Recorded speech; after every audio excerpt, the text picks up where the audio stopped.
is, what is the difference between a life group and a home church? Yeah, very good question. I think it was asked quite a few times last year as well. I think it could be answered in a number of ways. One of the things that I would say is in the rhythm that we had in the past, we placed a lot of emphasis on this large gathering, and really less than 40% of our church family, and for those watching, wherever you may be from, those are our stats, less than 40% were actually in a group, a life group. So most people expressed their followership of Jesus by attending a building on a Sunday.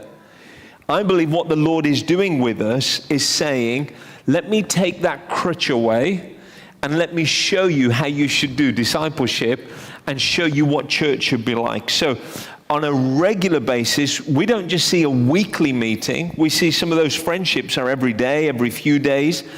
But at least weekly, they're gathering as a whole group, but it could be more, it could be small discipleship groups. The place of home church is where mission happens, it's where care happens, it's where growth begins to happen, it's where you exercise the things that God has given you to do. You listen to the Lord together. So there's a big shift. Some of it is in our rhythms. If you just take away the Sunday and you say, let's rediscover the new, then I feel like it forces us into becoming a discipling community that are missional where we are.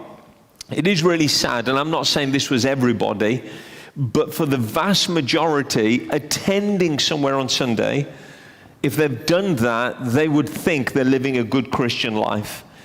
And we love people attending. We wanted them to be here. But it didn't mean they were sharing their faith in the week. It didn't mean the Lord was invading their life or their marriage.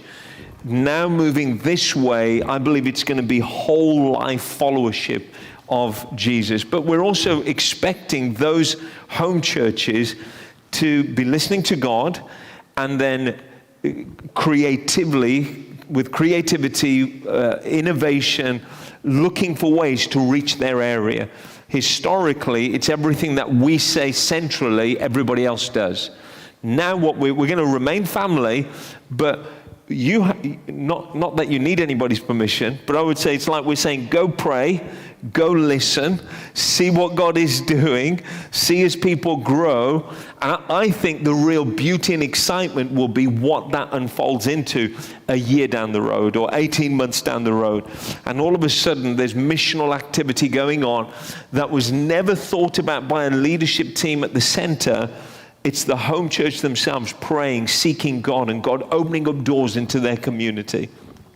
So there could be so much more that could be said about that. But yeah, I think our desire is that it be embodied ministry, that everybody starts to understand who they're called to be and the gift that God's put within them and begin to grow and flourish. Here on a Sunday, we have only a few on a platform and everybody else kind of sits there quietly, but there are so many gifts that need to be unlocked within each and every one of us. So we're excited to see that begin to happen, to be led by the Spirit. Yeah.